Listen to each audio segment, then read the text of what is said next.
Hello girls, I am Neetu Singh. आज हम अपना पोइट्री सेक्शन कंटिन्यू करेंगे। पोइट्री सेक्शन में हम पहले कर चुके हैं मर्जी पोयम और हम स्टार्ट करेंगे अब। और द स्कॉलर के राइटर हैं रॉबर्ट साउदी, बहुत ही फेमस पोएट है। स्कॉलर वर्ड का मीनिंग होता है विद्वान। विद्वान होता है या अपनी विधाओं में पारंगत हो, यानी जो अपने क्षेत्र में बहुत कुशल हो, बहुत पढ़ लिख कर बहुत पढ़ाई कर ली हो उसने, उसको भी विद्वान बोलते हैं, क्योंकि वो बहुत सारी चीज़ें पढ़ के और एक मुकाम तक पहुंचता है, वो विद्वान कहलाता है। ठीक है।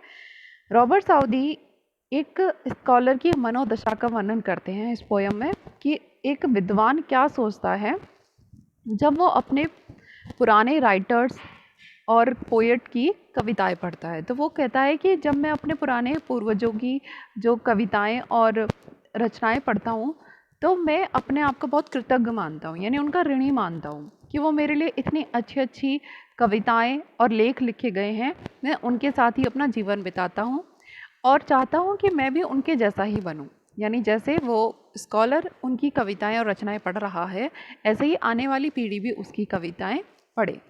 ठीक है। इसका टेक्स्ट ये है, यहाँ से शुरू है। My days among the dead are past. मेरे दिन अमंग बीतते हैं, किनके बीच में? द डेड, जो मर चुके हैं, आर पास्ट, जो पहले मर चुके हैं उनके साथ मेरे दिन बीतते हैं। इट मीन्स कि मैं उन पुराने जो लेखक हैं, कवि हैं, जो भी वो रचनाएं लिखते हैं, कविताएं लिखते हैं, मैं उन्हें पढ़ के अपने दिन गुजारता हूँ, यानी मैं उनके साथ ही मेरे पुराने दिनों में पहुँच जाता हूँ, मैं वहीं जीता हूँ। अराउंड मी मतलब कि मैं मेरे चारों तरफ, बिहोल्ड मीन्स होता है देखना, कि मैं जैसे अपने चारों तरफ देखता हूँ।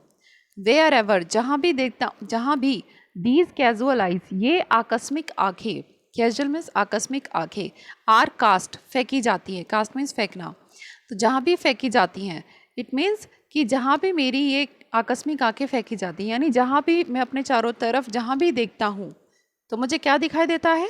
The mighty minds of old.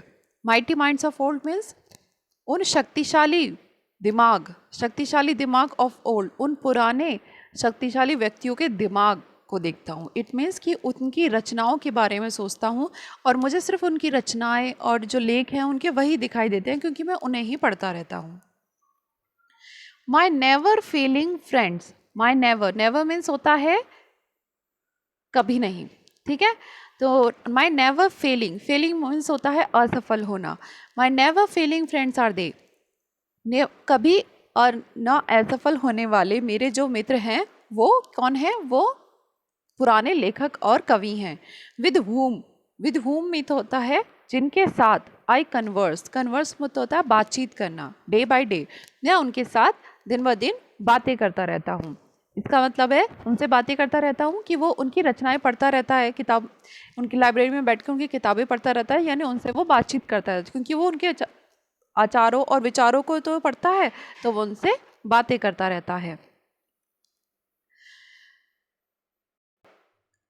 Next है with them I take delight in weal means होता है आनंदित होना। ठीक है। व्हील आनंदित होना, एंड वो होता है दुख, यानी व्हील का अपोजिट होता है वो। व्हील माने सुख और वो माने दुख। विद देम उनके साथ, I take delight in weal. ठीक है। जब वो आनंदित होते हैं, यानी जब उनकी रचनाओं में कोई आनंदपूर्ण दृश्य आता है तो मैं भी बहुत आनंदित हो जाता हूँ, बहुत खुश होता हूँ। एंड सीक रिलीव इन वो, सीक मीन्स होता है खोजना, रिलीफ माने आराम, इन वो, और उनके दुखों में आराम खोजने की कोशिश करता हूँ। ठीक है। तो with them I take delight in weal, उनके साथ में उनके खुशी में आनंदित होता हूँ, और जब मुझे कोई दुख होता है तो मैं अपने उनसे किताबों को पढ़कर आराम खोजने की कोशिश करता हूँ। ठीक है। नेक्स्ट है and while I understand and feel, and जब तक, आई अंडरस्टैंड एंड फील, जब तक कि मैं अंडरस्टैंड समझता हूँ, एंड फील महसूस करता हूँ, how much to them I owe, ये आई ओ है। ठीक है। आई अलग है, ओ अलग है। आई ओ का मतलब होता है कृतज्ञ होना किसी के प्रति कर्जदार होना, कि जब तक मैं समझता हूँ और महसूस करता हूँ how much I to them owe, कि मैं उनके प्रति कितना कृतज्ञ हूँ, यानी उन्होंने मेरे लिए इतना सब कुछ किया है कि मैं बहुत ऋणी हूँ उनका, मैं उन्हें चुका नहीं सकता, क्योंकि उन्होंने बहुत अच्छी अच्छी कविताएं लिखी हैं, बहुत अच्छे लेख लिखे हैं, उन्हें पढ़कर वो बहुत आनंदित होता है। तो वो क्या सोचता है आगे, जब वो सोचता है कि मैं उनके प्रति बहुत कृतज्ञ हूँ, my cheeks have often been bedewed. My cheeks means होता है गाल, ठीक है। हैव ओफन मतलब कभी कभी, यानी ज़्यादातर हो जाते हैं। बी ड्यूड होता है ओ से भीगना। तो मेरे उनके बारे में सोचकर कि वो उन्होंने मेरे लिए क्या क्या किया है, मेरे जो गाल हैं वो ओस से भीग जाते हैं with tears of thoughtful gratitude. With tears of thoughtful gratitude होता है मतलब उनके प्रति उनकी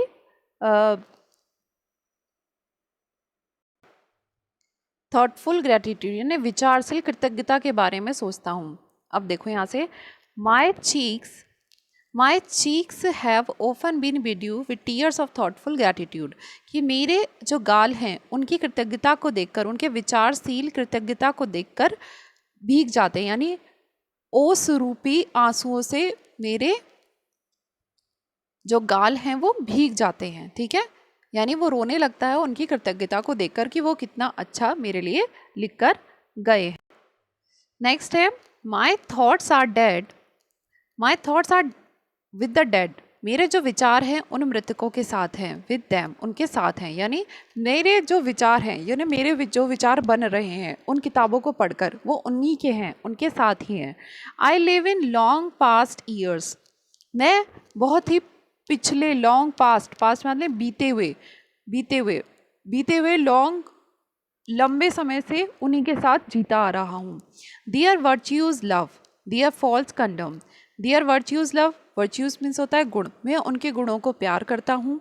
दियर फॉल्स कंडम मीन्स होता है आलोचना करना, किसी की निंदा करना, और उनकी फॉल्ट माने गलतियों, और उनकी गलतियों की निंदा करता हूँ, यानी उन्हें मैं उनकी गुणों की प्रशंसा करता हूँ और उनकी गलतियों की निंदा करता हूँ।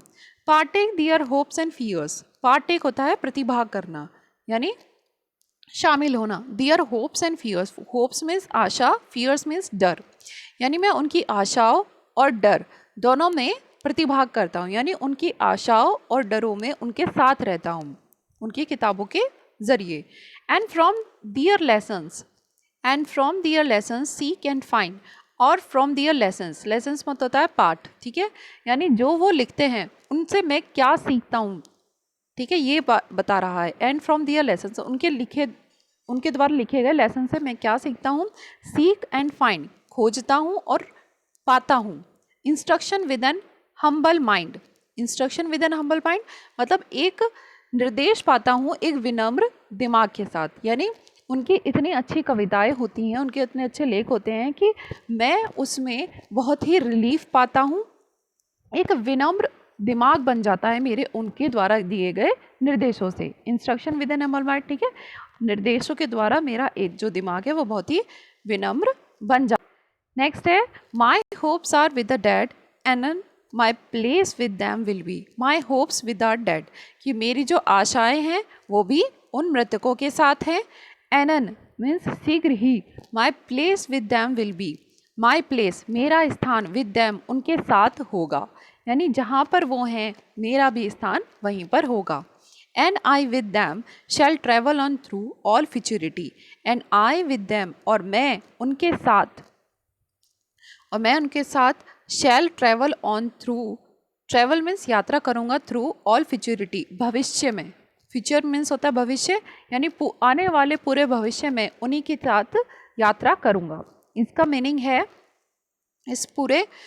मीनिंग है कि माई होप्स आर विद दैट, कि मेरे जो आशा हैं उन्हीं के साथ हैं, शीघ्र ही मेरा प्लेस भी उनके साथ होगा।